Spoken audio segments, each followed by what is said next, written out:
From the smoky clubs of Newcastle upon Tyne to the stages of the world, the Animals helped define the sound of the British invasion. Raw, soulful, and unmistakably working class. Now, 6 decades later, drummer John Steele, the band's original heartbeat, is taking one final bow as the Animals bring their final curtain tour down under. I'm here with John to talk about the band's legacy, those timeless anthems like House of the Rising Sun and We Gotta Get Out of This Place, and what it means to say farewell to Australian fans who've been with them since the very beginning. John, thank you so much. How are you today? I'm okay, Chris. How are you? I'm fantastic. I'm very happy to be speaking to you, to be honest. Well, that's very kind of you. Thank you. Beautiful. Now, you have had a massive career, mate. It's spanning decades and decades. After all these years, you must have some stories that you can tell. Is there anything funny, even debaucherous or crazy that you can think of that you'd be willing to share? God. Oh, dear me. Well, the story I've told many times before, I suppose, was the weird introduction to the USA when we went over there in 1964 on the strength of a #1 single, House of the Rising Sun, Yeah. which to us, we were kids, in the 50s. In the 50s, we were teenagers listening to rock and roll and jazz and blues, and it seemed like everything that influenced us and inspired us came from America. Back in those days, I'm talking about 1955, 56, and in those days, a trip to America would be like going on another planet. You just didn't just hop on a plane and go for a holiday in Florida or anything. That it was just something, politicians and big business people and film stars did. So we landed at the what was then JFK Airport, and found that the publicity people over there had tied in with an English British sports car company who were introducing a 2-seater sports car called the Triumph Tiger. And they went, "Oh, Tiger, animals. Got it." So they lined up 5 of these sports cars. Each of us sat on the back seat, on the back of the seat, the top of the seat, with a 6-foot-tall, statuesque, glorious model in a basque, fishnet stockings, a tiger's tail, and whiskers. and we drove from the airport into Manhattan with a police motorcycle escort. That is fantastic.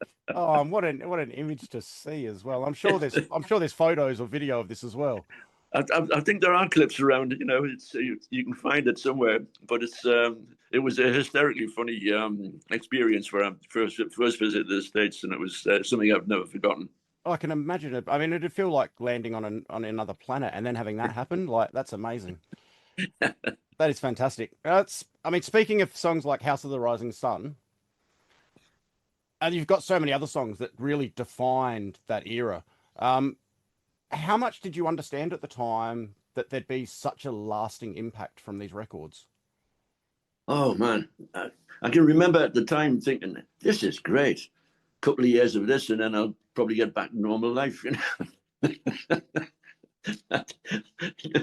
I mean, none of us at that time could conceive of being around doing it for the rest of our lives. It was just something that was just happening there and then. And like I say, I gave it 2 years. That's great. It's an amazing thing as well. I guess it's one of those things that once the momentum's going, you're kind of just rolling with it, aren't you? Oh yeah, it carries you along. It's once you get into that zone, especially on the road, if you're for any length of time, you're just completely in that world. And it takes a bit of getting used to when you get back home. Oh, yeah. Sometimes. Yeah. Well, I mean, there's a reason they call it the rock and roll machine, because it just keeps going and going and turning and turning. It certainly does. Never ending, which is an amazing thing for fans. But I can imagine it to be hard work as well when you're on the road for long periods. And Yeah, that adjustment period of coming home and not being on tour, I hear, is Yeah, just crazy. it is weird. Yeah, I mean the easy part is for me, anyways, is going on stage and playing. That's what you're there for, you know. But the rest of it, that's the hard work, Perry. Yeah, yeah, yeah, yeah. If you're anything like me, do you find when you get on stage and from that first hit of that drum beat, everything else disappears? Oh, absolutely, yeah. Mm, As soon as we kick off, I'm 24 again. yeah, it's honest. It's one of the best feelings in the world. There's nothing that can replace it. That's right. That's right. I Yeah. agree. Now, the upcoming Australian tour is billed as the final curtain. How are you feeling about coming back to Australia for one last time? Oh, well, it's always great. It's probably our favorite country in the world for touring. I love the place, and so looking forward to another run, and hope it goes down as well as the past ones have been. You Fantastic. know, it's always been enjoyable. Yeah. Anything in particular you're looking forward to doing or redoing and coming out to Australia? Well, apart from the actual shows, well, yeah, we just love the vibe of the place. The hospitality is so good. The wine is wonderful. Oh, is If it? you Is it ever? so I live in food's wine always country, so I'm right in the heart of wine country. So uh, yeah, give me a good red wine any day. oh, we do like a drop of Shiraz or Oh, something beautiful. close to that. Yeah, no, I'm a bit of a Cab Merlot fan myself, but a good Merlot. Oh, But fantastic. yeah, yeah, and the food, the hospitality, as I say, we're always with friendly people, so we enjoy ourselves. And yeah, as I say, the main thing is getting on stage and playing. But it's a good country to tour in because I don't know, there's plenty of room, you know. And I think the people here are good, great as well. We're just Absolutely, a happy people. absolutely, yeah, Mm. really happy. You know, you're lucky, very lucky people here because it comes across in your confidence and your sense of humor and your hospitality. We always enjoy ourselves with Australians. No, fantastic. Now, this is a question I ask everybody I have on the show, and it's always a harder one for a musician to answer. Who is your favorite artist? Oh gosh, in in what category? I mean, Oh, that's the hard part. It's trying to pick just one, and I wouldn't say limit to one. If you think got a few things in mind, feel free to share. well, I was always a jazz fan from being a very young, in my earliest teens. I somehow got hooked into jazz with a couple of older, a bunch of older boys at school who kind of took me under the wing, and so the first proper jazz show I went to was Newcastle City Hall, and it was the first visit since the 30s, I think, of Louis Armstrong, who was he was like the Jimi Hendrix of his day, you know, Yeah. on trumpet. But then I went through all sorts of changes and found modern jazz. You know, John Coltrane, Miles Davis, Mm. Charlie Mingus, people like that. And then, of course, rock and roll. Well, Chuck Berry, Oh, yes. Little Richard, Yes. Fats Domino, Elvis, of course. So all of these people, you know, were equally influential, and I still play their records. I've still got them all on vinyl. Oh, mate, you're talking about artists that are just massively, massively influential and huge in their own rights as well. I'm a Yeah. huge jazz fan myself, so Oh, cool. yeah, hearing a lot of those names really connects. I love that. Um, Now, over all the years, do you have one gig that you've played that stands out? Uh, well, again, it's different. It's categories, isn't it? You know, like Yeah. stadiums or little blues clubs. I And suppose again, one of the most memorable ones was our first gigs in America. We were at the Paramount Theater in New York, on Times Square, and again, it was like being in a movie. You know, we we were used in Europe and in the UK where we used to we were we always had a male audience, you know, because the darkness of the music, the grittiness, that it wasn't sort of mainstream pop, you know. But suddenly, when we got to the States, we were we had a bunch of screaming girls at the airport. This was because of the Beatles thing, and because they had kicked the door down and everybody just flew in after them. But we'd never had a huge girl, female fan following before. And then we were playing at the Paramount Theatre for a week. And it was a strange, the way they did things then. That it was the Paramount Theatre is also a movie theatre as well as a live music, and some of the big bands and some of the biggest stars of the day had played there. Back in the day, it was Benny Goodman and Frank Sinatra was big there in his Bobby Sock days, and here we were, 5 working class kids from north of England, back in the black world of coal and shipbuilding and everything, and we're in this glamorous place. And a bonus for me was the shows went from 10 in the morning till 10 in the evening.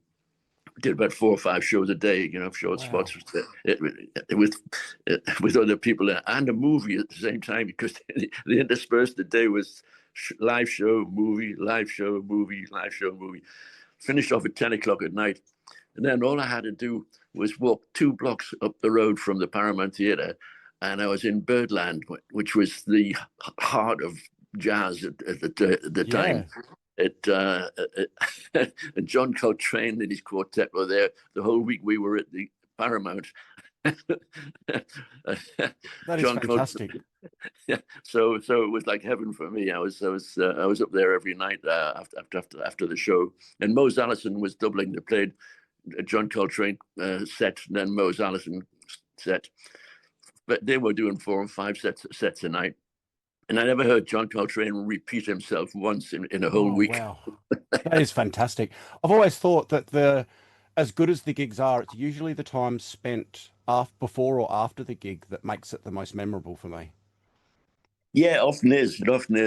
And also, common with a lot of musicians, I think, people who talk about the food, Yeah. Well, it's one of my personal favorite things is just getting to share a meal as well with other musicians when you're getting to play with different people.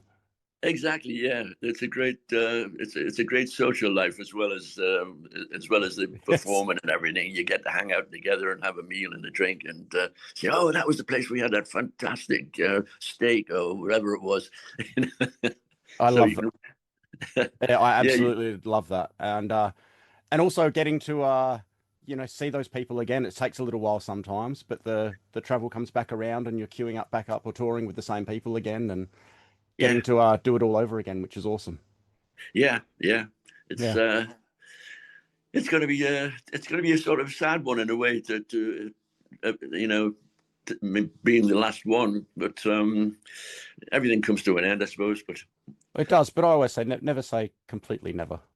No, never say completely never. I've heard whispers that there might be something at the back end of 2027, but I think okay. At my age, I just take 1 year at a time. Yeah. Oh, mate, I'm 45 and I'm already taking 1 year at a time. Sometimes it's 1 week at a time, depending on what's going on. Mate, finally finishing up, do you have a message you'd love to give the Australian fans before this tour? Just looking forward to seeing you all again, and I hope I hope you enjoy it as I know we will enjoy it. So I hope you all enjoy it as much as we do, and we do our best because when we get on stage, it's a live band. There's no pre-recordings, there's no overdubbings. It's just a live band kicking off and having fun. So I hope you enjoy it. And we certainly will, and we cannot wait to see you out here. John, I want to thank you so much for your time today, and I hope you have a wonderful day, and we can't wait to see you. My pleasure, Chris. Thanks. Nice talking to you. You too, mate. Thank you so much. Cheers. Cheers.